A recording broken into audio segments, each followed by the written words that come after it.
सभी मेरे प्यारे व्यूअर्स का वेलकम है वाईटी के एडिटोरियल क्लास में। मैं हूं अमन बहल। एसएससी सीजीएल के थ्रू एक गवर्नमेंट सर्वेंट हूं सेंट्रल गवर्नमेंट में, और पिछले कई सालों से एसएससी और बैंक्स के एग्ज़ाम्स को क्वालिफाई करता आ रहा हूं हर साल। आज सुबह का मेगा एडिटोरियल में पढ़ेंगे, एक ही आया बड़ा वाला, क्लियर एंड डिस्टिंक्ट। ये आर्टिकल लिखा हुआ है चुनावी नतीजों पे उनसे क्या सिग्नल्स हमें मिले हैं, क्या समझ में आया। देखो, पढ़ना नहीं है सिर्फ, इसको वैसे पढ़ना है जैसे टॉपर्स पढ़ते हैं, और वो तरीका है हर सेंटेंस को पढ़ने के बाद उसकी ग्रामर और वोकैबुलरी को अलग से लेकर के समझो। तो आज जो सारी ग्रामर वोकैब आप सीखेंगे अप्लाई करेंगे इन दो क्विज़ेस पे। पहला बनाया मैंने खास बैंक वालों के लिए। ये दो स्टेटमेंट्स हैं, इनको आपको करना है कनेक्ट, अप्रोप्रिएट कनेक्टर को यूज़ करके। ड्यूरिंग द आर्टिकल मैं आपको सिखाऊंगा कनेक्टर्स कैसे लगाए जाते हैं, स्क्रीनशॉट ले लें इसका। दूसरा है सबके लिए, बैंक और एसएससी, इसमें आपको सोल्व करना है क्लोज टेस्ट, है ना। सारे ग्रामर रूल जो आज आप सीखोगे वोकैबुलरी इस क्लोज टेस्ट पे अप्लाई होने वाली है। शुरू करें, चलिए आइए कुछ नया सीखते हैं।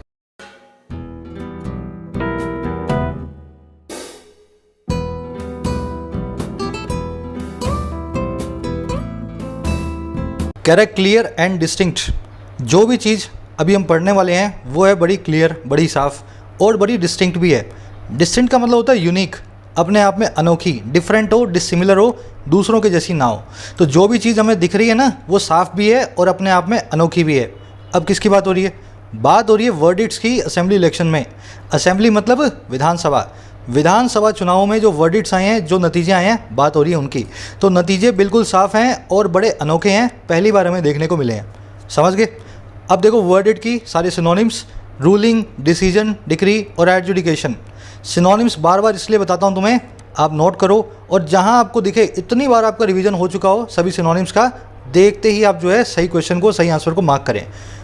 चलिए आगे बढ़ते हैं इसके टाइटल पैराग्राफ की तरफ, क्या कहना चाह रहा है। चैनल को सब्सक्राइब कर लेना भाई, तुम्हारा ही परिवार है, तुम्हारा ही चैनल है, जितना ग्रो करने में हेल्प करोगे उतना अच्छा है। अगले 2 महीने का टारगेट यही है, 3 लाख मेंबर्स होते ही हम मैथ्स और रीजनिंग भी चैनल पर शुरू कर देंगे इंग्लिश के साथ। कह रहे the verdicts in assembly elections hold different lessons for different parties. कह रहे जो वर्डिक्ट्स आए हैं, वर्डिक्ट देख लिया ना आपने ऊपर, फैसला है ना किसी चीज़ का नतीजा। कह रहा है जो नतीजे आए हैं कहाँ पे भाई? असेंबली इलेक्शंस में, विधानसभा चुनावों में। कह रहा है ये होल्ड करते हैं अलग अलग लेसन्स को, शिक्षाओं को, सबक को, और किसके लिए? डिफरेंट पार्टीज़ के लिए। तो हर पार्टी के लिए कोई नया सबक निकल करके आया है इस इलेक्शन के रिजल्ट में। सब्जेक्ट आपका वर्डिक्ट, वर्ड आपकी होल्ड, है ना, वर्ब। सब्जेक्ट वर्ब आपके सामने है ब्लू और पिंक कलर में, हर रोज़ की तरह। अगर आप एक डिलीजेंट स्टूडेंट हैं, सबसे पहला काम आपका ये होता है सेंटेंस के अंदर सब्जेक्ट और वर्ब को समझना, कौन कहाँ पे रखा हुआ है। ठीक है, अब इसमें एक छोटा सा ग्रामर रूल है, आपको करवा देता हूँ फटाफट, लॉजिक के साथ समझना। देखो, लेजिस्लेटिव असेंबली है, ये सिर्फ भारत में होती है। लोकसभा सिर्फ भारत में होती है, राज्यसभा सिर्फ भारत में होती है ना।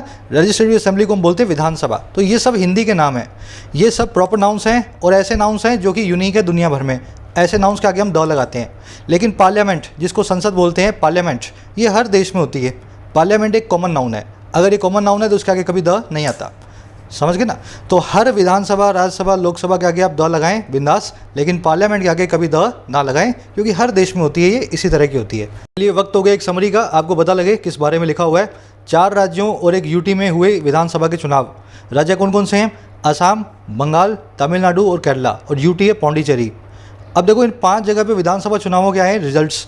सबसे पहले तो आर्टिकल में बताएगा कौन कहाँ पे जीता, है ना, कौन किसको जो है जीत मिली।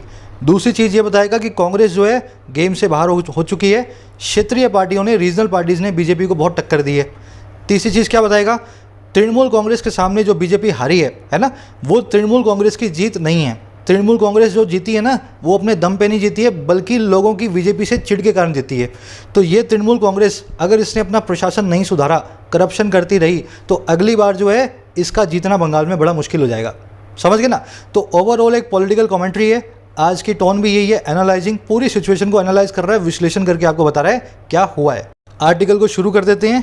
उससे पहले मैं ऐड करूँगा, आप किसी भी एग्ज़ाम की तैयारी करते हो इंडिया के, जितना ज़रूरी उसके कॉन्सेप्ट सीखना है, उतना ही ज़रूरी है लास्ट मोमेंट पे उसके एग्ज़ाम्स को देना, मॉक टेस्ट को। और मॉक टेस्ट के अंदर टेक्स्ट बुक भारत का लीडिंग ब्रांड है। यहाँ पे आपको 300 से ज़्यादा एग्ज़ाम्स के 15,000 मॉक टेस्ट मिलेंगे। सारे के सारे इन्होंने एक पैकेज बनाया हुआ है 299 का। 1 साल की इसकी वैलिडिटी होती है। फॉर एग्जाम्पल आप देख पा रहे होंगे, एसएससी के हर छोटे बड़े एग्ज़ाम के और बैंकिंग के भी सैकड़ों मॉक टेस्ट हैं, इंडिविजुअल मॉक टेस्ट हर एग्ज़ाम के लिए। इसी तरीके से कोई भी एग्ज़ाम हो, यूपीएससी हो, स्टेट पीएससी हो, for any exam in India you will get hundreds of mock test in this single package. वैसे इस पैकेज की कीमत है 299 एक साल की वैलिडिटी के साथ, लेकिन आप सभी चैनल व्यूअर्स के लिए कूपन कोड है YET10। ऐप या वेबसाइट से इस पैकेज को बाय करते हुए इस कूपन कोड को यूज़ करें, 10% डिस्काउंट मिलेगा 30 रुपीज़ का फर्दर। इस पैकेज का बाइंग लिंक है कमेंट सेक्शन में। चलिए, Kerala elections present an opportunity for political change but voters at times prefer the familiar comfort of continuity and reward performance over promise. देखो, ये सेंटेंस में एक एरर है टेक्निकली, आप उस एरर को मुझे बताएंगे। पहले मैं सेंटेंस को ट्रांसलेट कर दूं, फिर मैं आपको बताता हूं, ठीक है? ढूंढने की कोशिश करो। केरला इलेक्शंस प्रेजेंट करते हैं, चुनाव हमें ला करके देते हैं एक अपॉर्चुनिटी को, एक मौके को, और किसके लिए? पॉलिटिकल चेंज के लिए, सियासी बदलाव के लिए। कह रहा लेकिन, बट कभी कभी, लेकिन जो वोटर्स है ना, कभी कभी, एट टाइम्स का मतलब है बार बार, है ना, 1-2 साल छोड़ के बार बार। कह रहा लेकिन वोटर्स जो हैं बहुत बार प्रिफर करते हैं फैमिलियर कंफर्ट को, उसी जाने माने कंफर्ट को जो है कंटिन्यूटी का, और रिवॉर्ड्स कर देते हैं परफॉर्मेंस को प्रॉमिस के ऊपर। तो कह रहा है चुनाव में बड़ा अच्छा मौका मिलता है हमें जो पार्टी बैठी है उसको हटाने का, पॉलिटिकल चेंज लाने का। लेकिन बहुत बार वोटर्स ऐसा होते हैं, वो ये सोचते हैं कि जो बैठा है, कंटिन्यू कर रहा है, उसी को कंटिन्यू करवाएं, उससे हमारा फैमिलियर कंफर्ट हो गया, उसको हम अच्छे से जानते हैं, और उसकी परफॉर्मेंस को हम ज़्यादा तवज्जो देंगे, प्रीफर करेंगे, बजाय जो उसको सामने वाली पार्टी है प्रॉमिस करने वाली उसके। समझ गए ना? नई पार्टी को मौका नहीं देंगे, जो काम कर रहा है उसकी परफॉर्मेंस को ज़्यादा हम जो है प्रीफर करेंगे। अब आ जाओ सेंटेंस में देखने वाली चीज़। इलेक्शंस की वर्ब है प्रेजेंट, वोटर्स की 2 वर्ब्स आई हैं, पहली प्रीफर, दूसरी रिवॉर्ड्स, दोनों जुड़ी हुई हैं एंड नाम की कंजंक्शन से।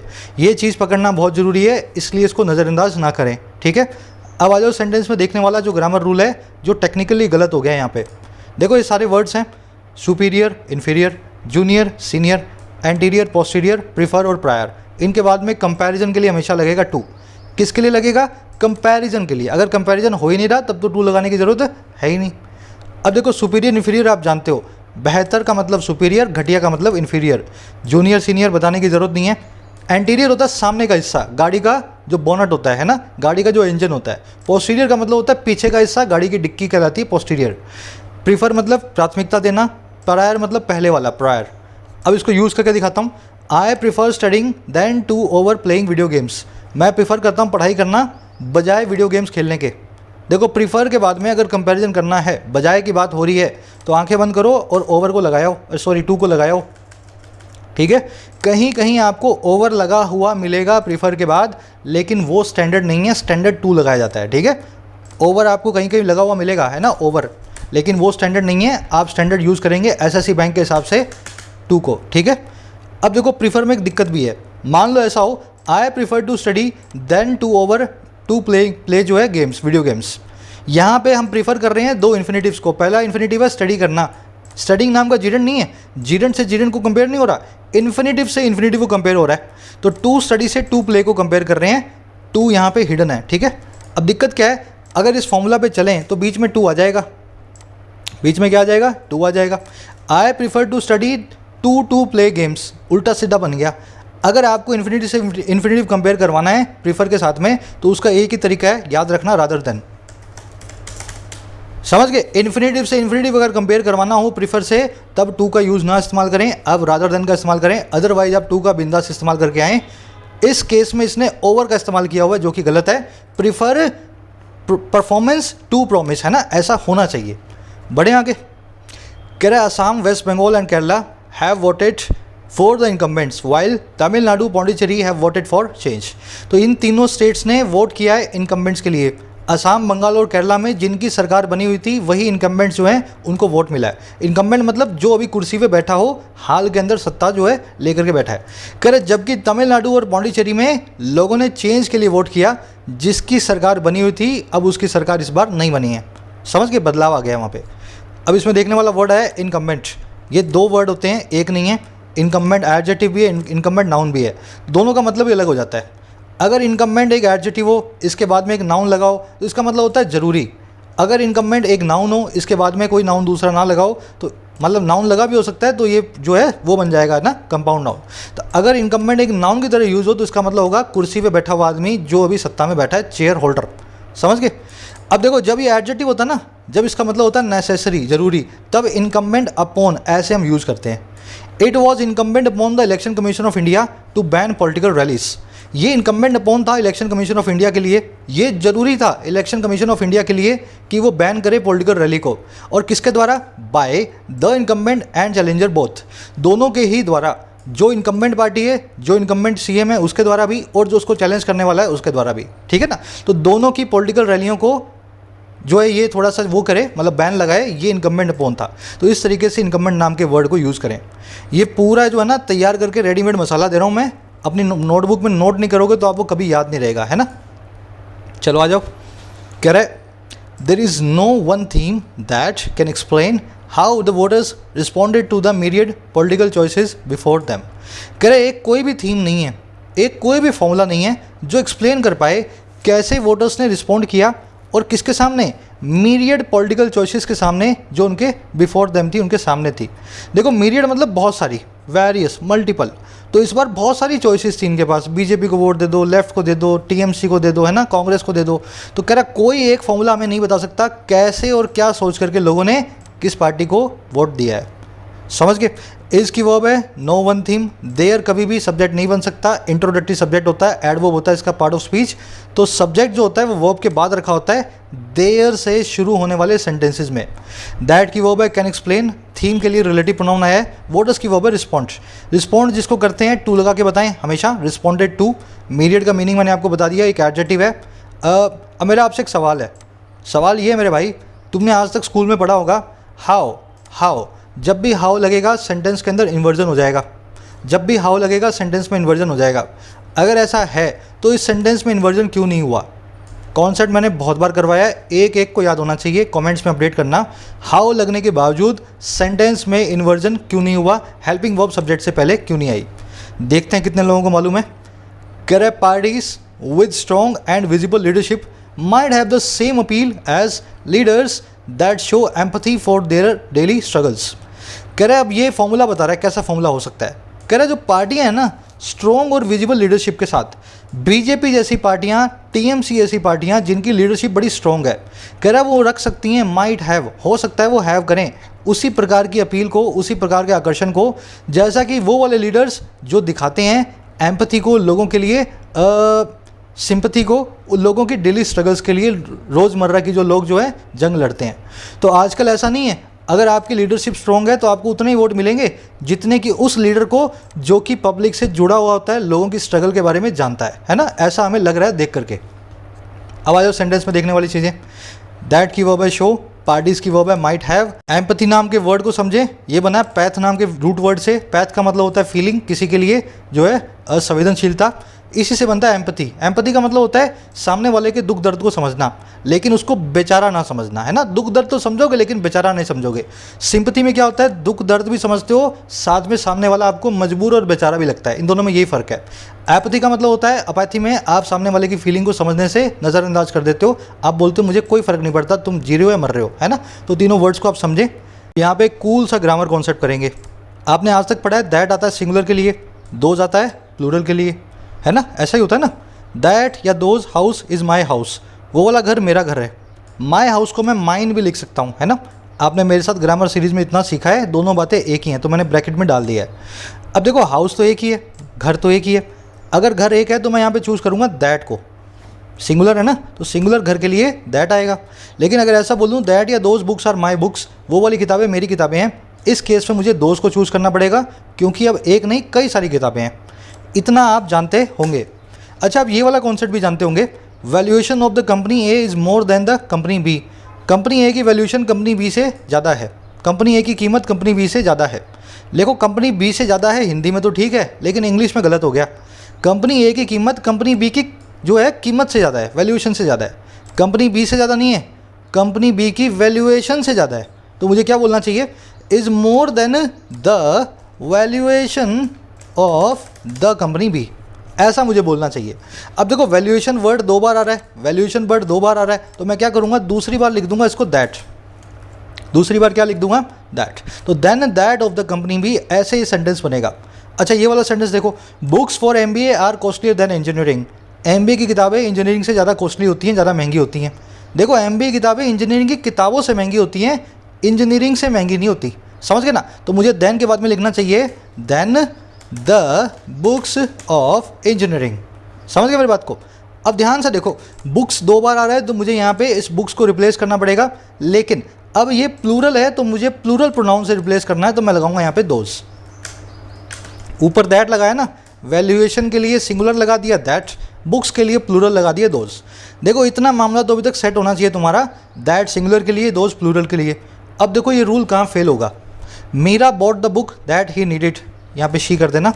मीरा ने किताब खरीदी जो उसको चाहिए थी, Meera bought the book that she needed. ये दैट है रिलेटिव प्रोनाउन, कौन सी किताब खरीदी, जो उसको चाहिए थी, दैट शी नीडेड, ये तो सही है ना। लेकिन यहाँ देखो, Meera bought the books that या दोज शी नीडेड, मीरा ने वो किताबें खरीदी जो उसको चाहिए थी। अब देखो यहाँ पे किताबें हैं, आप बोलोगे मैं यहाँ दोज लगा जाता हूँ, ध्यान दे लेना, रूल ये कहता है रिलेटिव प्रोनाउन कभी भी अपनी फॉर्म को चेंज नहीं करता। हमारे पास दोज नाम का कोई रिलेटिव प्रोनाउन नहीं है इंग्लिश में, एक ही रिलेटिव प्रोनाउन है दैट, अगर है तो, है ना। हु विच दैट जो भी हैं तो दैट अकेला ही है, दैट का दोज कभी भी नहीं बनता।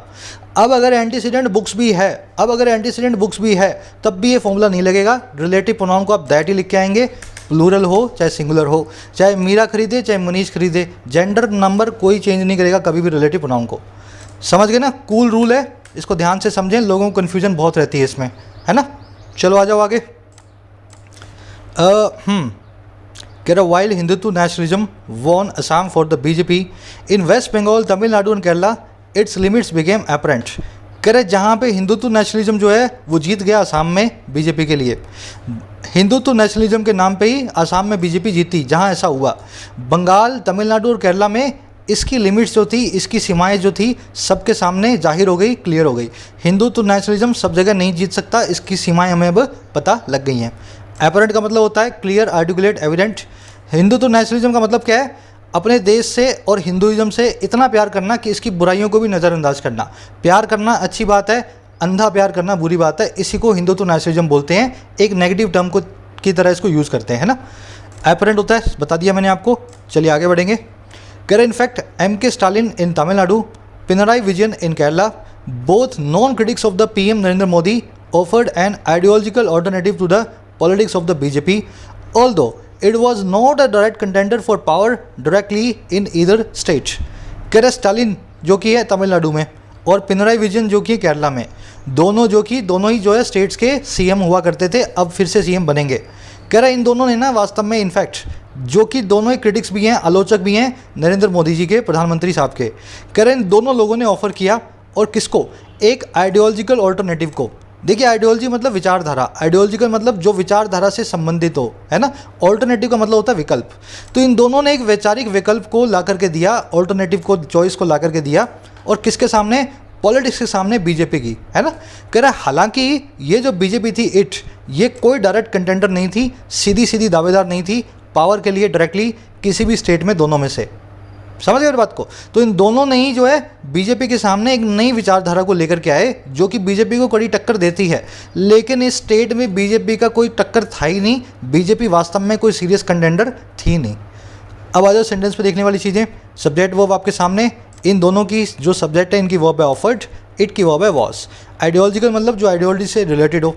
ऑल्टरनेटिव का मतलब होता है विकल्प। अब देखो एक वर्ड होता है ऑल्टरनेट, है ना, ये ऑल्टरनेटिव जैसा ही दिखता है। अब ये सारे जो आप देख रहे हो ना, ये हैं पेयर्स जो कि एक दूसरे जैसे दिखते हैं। फ्लाउट है, फ्लॉन्ट है, फॉरगो है, होर्ड है, इकोनॉमिक है, इकोनॉमिकल है ना, डिसेंबल है, डिसअसेंबल है। ये सब कहलाते हैं कन्फ्यूजिंग वर्ड पेयर्स। इस पे मैं ऑडियो लेक्चर्स ले रहा हूँ, आपको मालूम होना चाहिए। खबरी ऐप पे शाम को 6:30 बजे 5 मिनट का एक ऑडियो लेक्चर लाता हूँ। इसी तरह का कुछ काम मैं आपको करवाता हूँ, इंटरेस्टिंग भी हो और आप सुनते सुनते जो हैं उसको सीख भी जाएँ। इस सीरीज़ का फ़ायदा उठाएँ, प्ले स्टोर से खबरी ऐप को डाउनलोड करें, ऊपर ही रखिए, और कमेंट सेक्शन में चैनल का लिंक रखा है, आप जैसे ही प्रेस करेंगे चैनल खुल जाएगा, एक एक करके ऑडियो चलने लगेगी।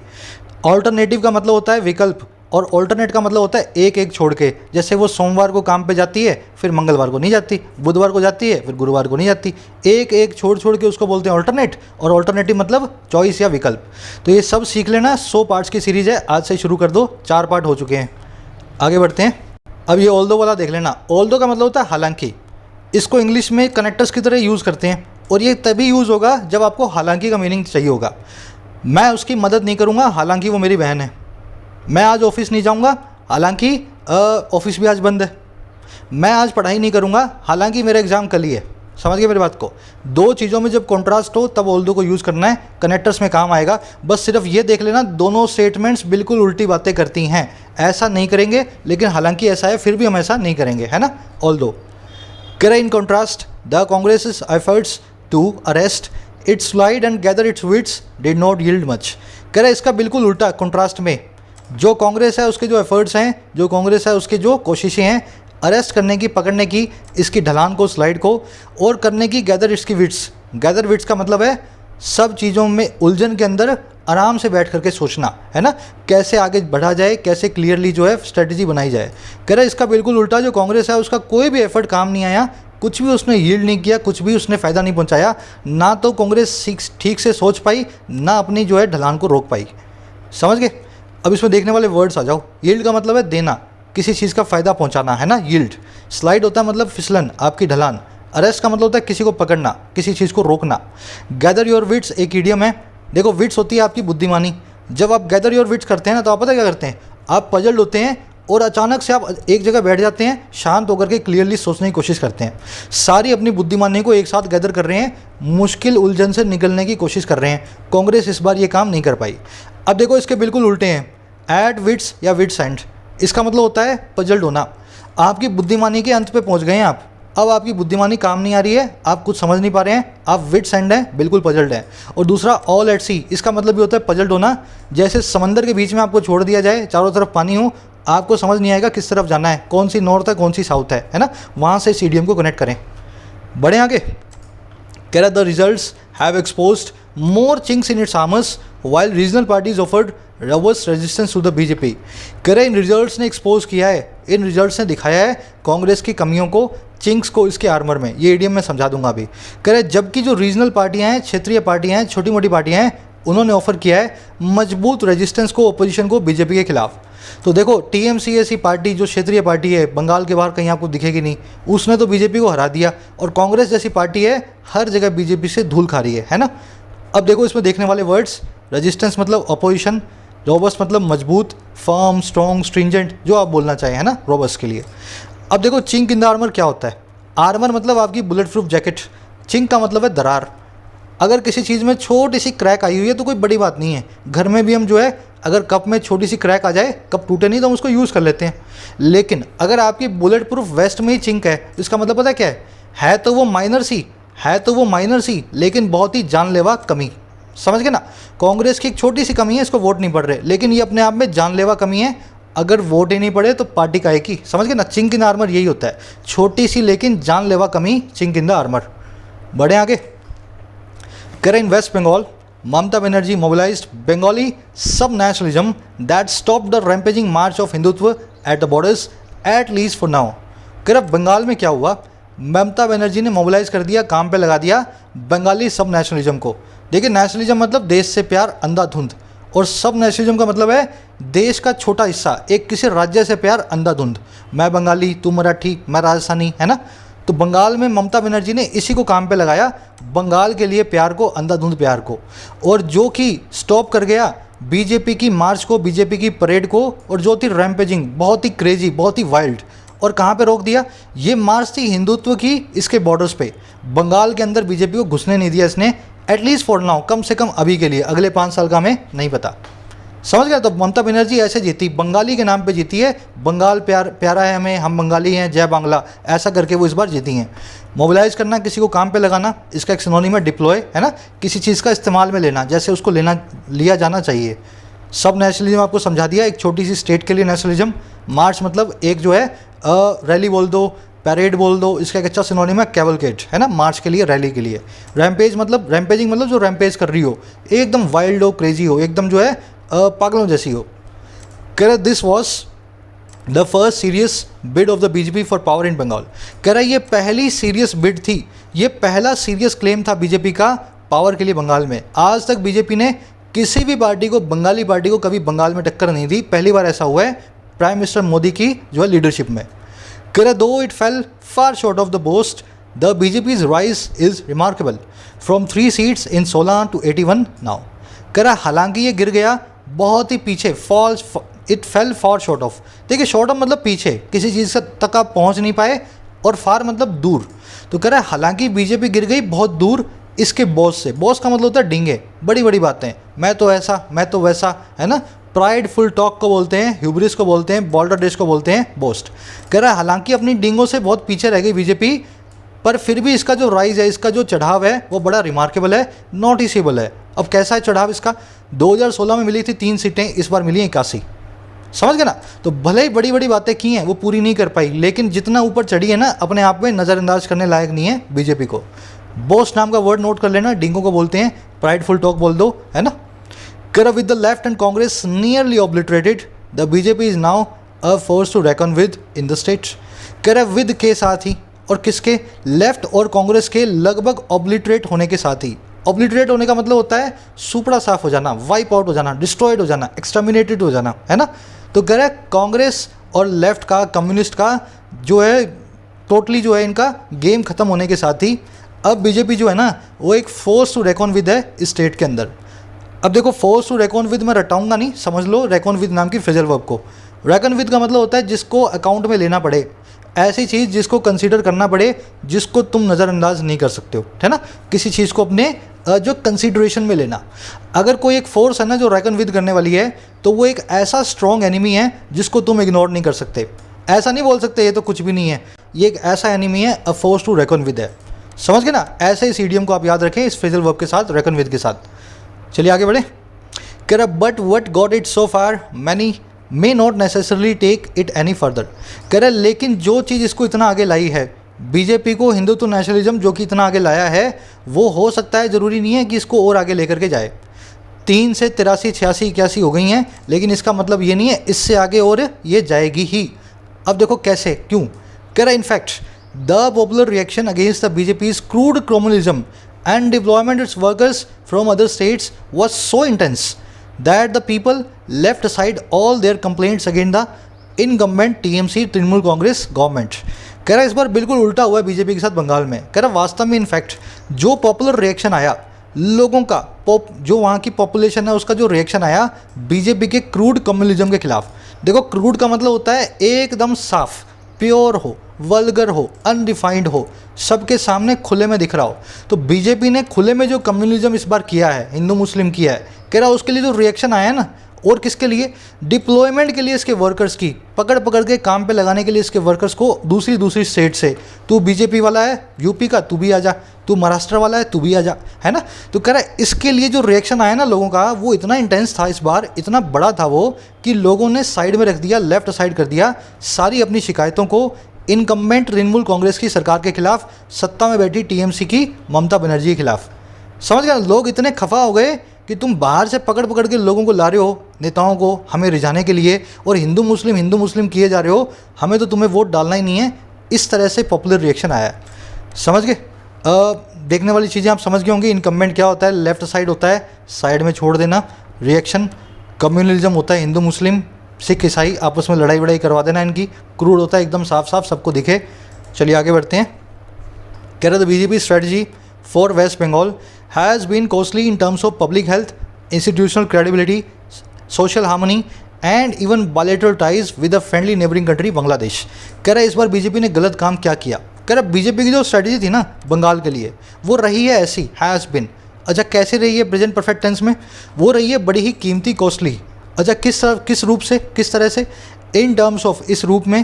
पहला तो पब्लिक हेल्थ का, इतनी रैलियां करवाई जिससे बहुत सारी लोगों की हेल्थ बिगड़ी। दूसरा इंस्टीट्यूशनल क्रेडिबिलिटी का, बीजेपी के चक्कर में ईसीआई जैसे जो इंस्टीट्यूशन है इनकी विश्वसनीयता पे भी सवाल उठ गए, है ना। ये कॉस्ट भी बीजेपी ने चुकवाई है बंगाल से। तीसरा सोशल हार्मनी का, लोगों में हार्मनी भी खत्म हो गई है, लोगों में एग्रीमेंट, फ्रेंडशिप भी कम हो गई है बंगाल में हिंदू मुस्लिम के चक्कर में। और चौथा यहाँ तक कि बायलैटरल टाइज का, दो तरफा रिश्तों का एक दोस्ताना देश के साथ जिसका नाम है बांग्लादेश। तो बीजेपी ने जो बंगाल में इस बार कैंपेन किया है उसके चक्कर में बांग्लादेश से भी थोड़े से टाइज जो है हमारे पहले जितने फ्रेंडली नहीं रहे हैं। तो इस बार स्ट्रेटजी से ये नुकसान हुए हैं चारों के चारों। ऑनेस्टली देखा जाए तो पब्लिक हेल्थ और इंस्टीट्यूशनल क्रेडिबिलिटी ये सिर्फ बीजेपी का नहीं है, इसमें सभी पार्टियां शामिल हैं। सब ने खूब रैलियां की हैं और इसी वजह से ईसीआई पे जो है सवाल उठे हैं इसकी क्रेडिबिलिटी पे। अगर ऑनेस्टली अगर आप देखो तो ऐसा होना चाहिए, है ना। अब आ जाओ उस पर देखने वाले वर्ड्स। क्रेडिबिलिटी होती है विश्वसनीयता, आप पे कितना ट्रस्ट किया जाए, कितने आप भरोसेमंद हैं, है ना, आपकी क्रेडिबिलिटी वही बताती है। इंटेग्रिटी, रिलायबिलिटी भी बोलते हैं इसको, एक नाउन है। हार्मनी का मतलब होता है सद्भाव, हिंदी में अग्रीमेंट बोल दो, कोऑपरेशन बोल दो, फ्रेंडशिप बोल दो, है ना, सभी सद्भाव के सिनोनिम्स हैं। बायलैटरल, दो तरफा, टाई मतलब रिश्ते। चलिए आगे बढ़ेंगे। कह रहे दो the BJP lost the damage caused by it's maximalist campaign can not be easily undone.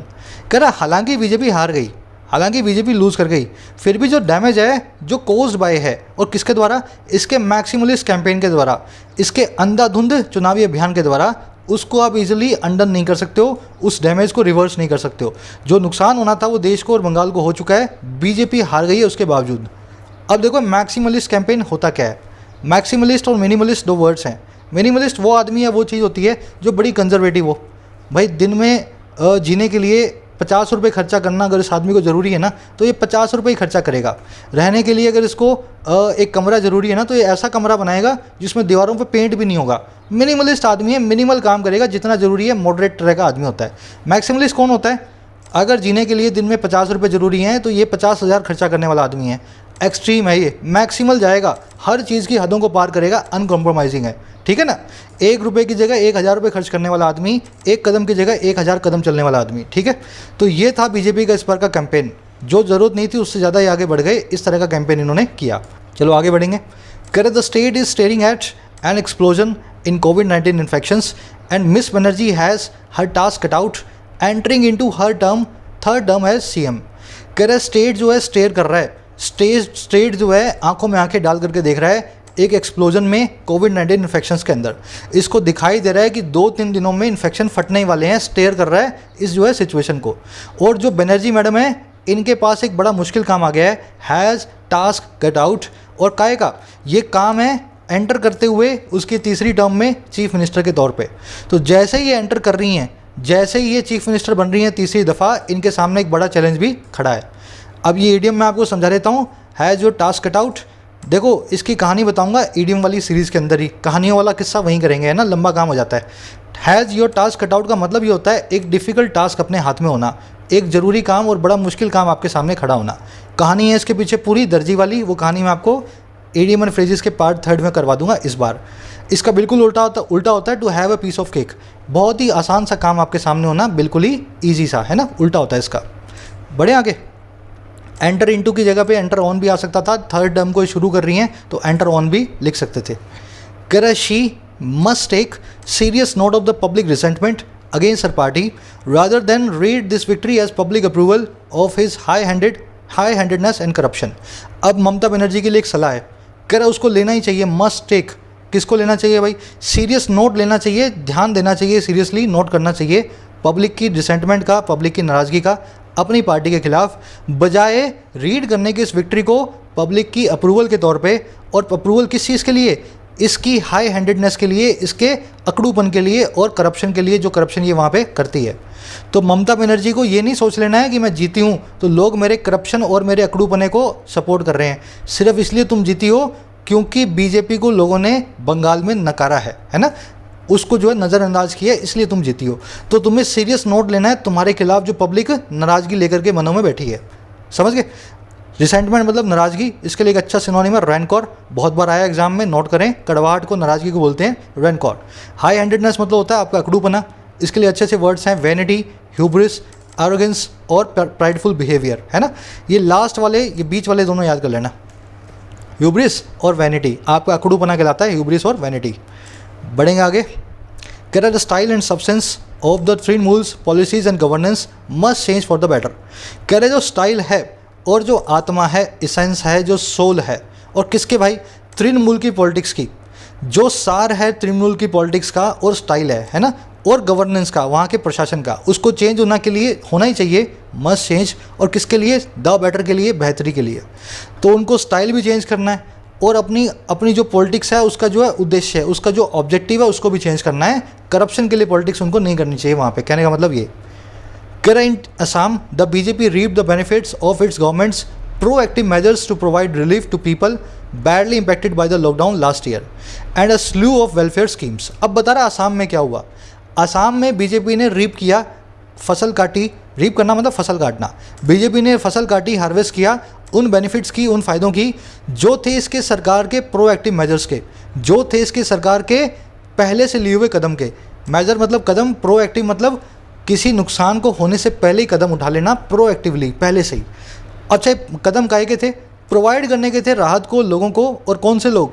जो बैडली इम्पैक्टेड थे, जो बुरे तरीके से प्रभावित थे लॉकडाउन के द्वारा लास्ट ईयर। और ये किस चीज़ के कदम थे? ये थे एक स्लू ऑफ वेलफेयर स्कीम्स के, ये थे एक बहुत बड़े जो है गट्ठर के, बहुत बड़ी हीप के, बहुत बड़े बंडल के, जो वेलफेयर स्कीम्स का था। तो बीजेपी ने असम में यही किया। इसको पता था अगले साल इलेक्शन है, तो 2020 में जैसे ही लॉकडाउन लगाया, आसाम के लोगों के लिए खास स्कीमें निकाली, अच्छी अच्छी, है ना। और बहुत सारे मेजर्स भी लेकर के आई कि लोगों को वहाँ पे रिलीफ मिले लॉकडाउन से।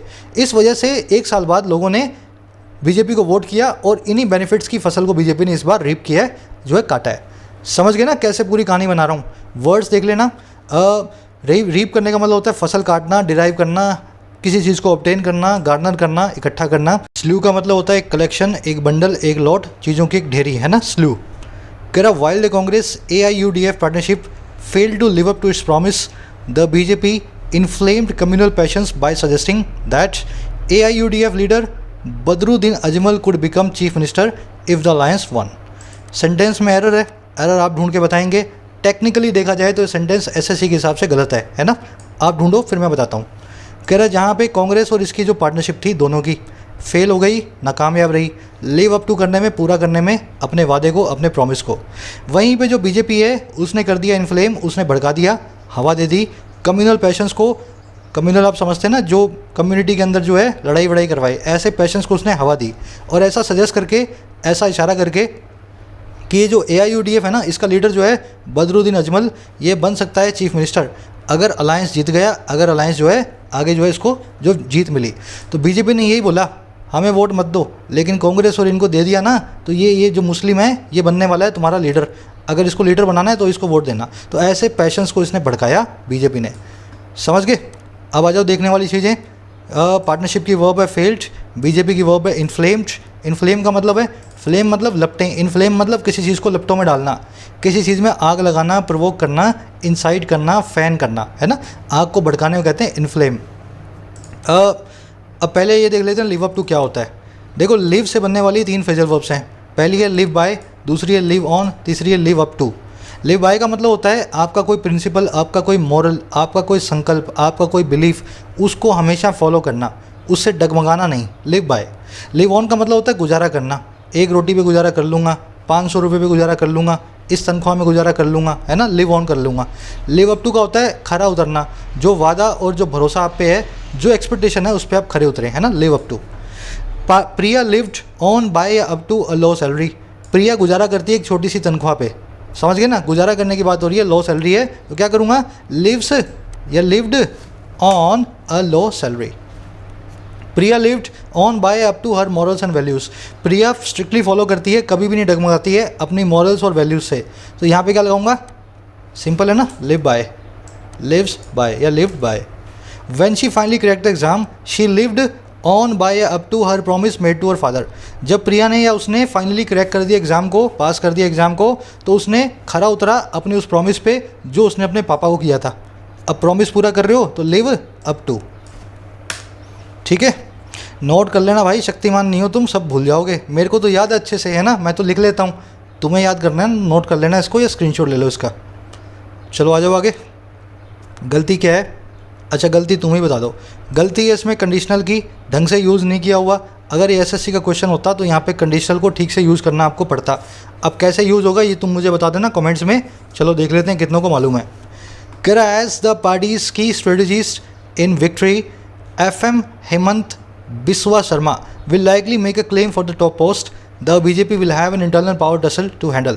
कह रहे क्योंकि जो पार्टी का की स्ट्रेटेजिस्ट है, पार्टी का सबसे बड़ा जो स्ट्रेटजी बनाने वाला है, मास्टरमाइंड है इस विक्ट्री में, इस जीत में, जिसका नाम है ये फाइनेंस मिनिस्टर वहाँ के हेमंत बिस्वा शर्मा। कह रहा है वो लाइकली मेक करेगा एक क्लेम को, पूरा उसका जो है संभावना है, वो दावा जो है उसको क्लेम करेगा इसके लिए, टॉप पोस्ट के लिए, CM की पोस्ट के लिए। कह रहे जैसे ये होने वाला है ना, तो बीजेपी जो है उसके सामने एक इंटरनल पावर टसल आने वाली है हैंडल करने के लिए। अंदर ही अंदर पावर की एक रस्साकसी होगी जो बीजेपी को देखनी पड़ेगी। तो जो करंट CM है असम का, वो बोलेगा मैं फिर से बनूंगा। और फाइनेंस मिनिस्टर बोलेगा जीत तो इस बार मैंने दिलाई है, स्ट्रेटेजी तो मैंने बनाई है। तो अंदर ही अंदर बीजेपी के अंदर लड़ाई होने वाली है असम के अंदर, और उसको बीजेपी को करना है हैंडल। समझ गए? स्ट्रेटेजिस्ट वो होता है जो मास्टरमाइंड हो, आर्किटेक्ट हो किसी चीज़ का, आर्किटेक्ट लिख लेना, आर्किटेक्ट, ठीक है ना। कोई किसी चीज़ का निर्माता होता है, स्ट्रेटेजी बनाता है, वो होता है। टसल का मतलब होता है रस्साकशी, इसको स्ट्रगल बोल दो, स्कफल बोल दो, स्किमिश बोल दो, टग ऑफ वॉर बोल दो, रस्साकशी को। एक काम करते हैं, लंबा हो रहा है आर्टिकल, अभी तो बहुत सारा बाकी है ना, आधा पढ़ा देता हूँ, आधा खुद से पढ़े। आ जाओ भाई अपने क्विज़ पे, फटाफट से क्विज़ को देख लेते हैं। यहाँ पे आपसे पूछा था मैंने दोनों स्टेटमेंट को कैसे जोड़ना है, थोड़ा सा दिमाग लगाते तो जुड़ जाती। पहली स्टेटमेंट है कांग्रेस फेल्ड रही अपनी स्लाइड को रोकने में रिसेंट इलेक्शन में। दूसरी स्टेटमेंट है कांग्रेस ने अपनी कमियों को भी दिखाया। दोनों स्टेटमेंट एक दूसरे को बिल्कुल भी कॉन्ट्राडिक्ट नहीं करती हैं। कॉन्ट्राडिक्ट करने का मतलब होता है एक दूसरे से उल्टा होना। कांग्रेस एक कमज़ोर पार्टी उभर करके आई और कांग्रेस अपनी जो है ढलान को भी नहीं रोक पाई। दोनों स्टेटमेंट्स क्या कर रही हैं, एक दूसरे को सपोर्ट कर रही हैं। अगर ऐसा है तो ये ऑल दो तो यहाँ नहीं आ सकता। ऑल दो का तो मतलब यही होता है ना, हालांकि वो मेरी दोस्त है फिर भी मैं उसकी मदद नहीं करूँगा। दोनों स्टेटमेंट्स उल्टी होती हैं जब दोनों स्टेटमेंट, तब ऑल दो यूज़ होता है। इसको यूज़ करने का कोई भी कनेक्शन नहीं है। हाउएवर का मतलब होता है फिर भी, हाउएवर ये भी हमेशा कंट्रास्ट को ही दिखाता है, इसका काम भी यहाँ पे नहीं आएगा। इंस्टेड ऑफ का मतलब होता है बजाय, बजाय कॉफ़ी के आज मैं दूध पी लेता हूँ, बजाय बाजार जाने के आज घर पे रुक जाते हैं, बजाय ये करने के ये कर लेते हैं। समझ गए ना, बजाय वाला काम हो रहा है क्या भाई, बजाय ऐसा तो बजाय ऐसा। दोनों स्टेटमेंट एक दूसरे को सपोर्ट करने वाली स्टेटमेंट हैं, सिर्फ और सिर्फ सी से आप इनको बना पाएंगे। कांग्रेस पार्टी फेल रही अरेस्ट करने में अपनी स्लाइड्स को, और कैसे फेल रही, एक्सपोज करते हुए अपनी कमियों को, चिंग्स इन द आर्मर को। समझ गए ना, इस काम को करते हुए, अपनी कमियों को दिखाते हुए, एक्सपोजिंग प्रेजेंट पार्टिसिपल को बनाते हुए कांग्रेस ने इस काम को किया। तो इस तरीके से सी बन गया तुम्हारा आंसर। क्लोज टेस्ट जो है आप जो है खुद से जो है सॉल्व करेंगे, ज़्यादा मुश्किल मैंने बनाया नहीं है। अगर आपने पूरा आर्टिकल देखा है, पूरी वीडियो को समझा है, तो ये आपके लिए पीस ऑफ केक होना चाहिए, बड़ा आसान काम होना चाहिए। आंसर मिल रहे हैं आपको कमेंट सेक्शन में, फर्स्ट कमेंट में लिंक्ड है। ज़रूर से अपना स्कोर बताना मुझे, आउट ऑफ 5 कितने मिले। मुलाकात लूँगा कल की वीडियो में, कुछ नया भी करने वाले हम। आजकल में आपको दिखेगा चैनल के ऊपर एक बदलाव आने वाला है। Until then signing out.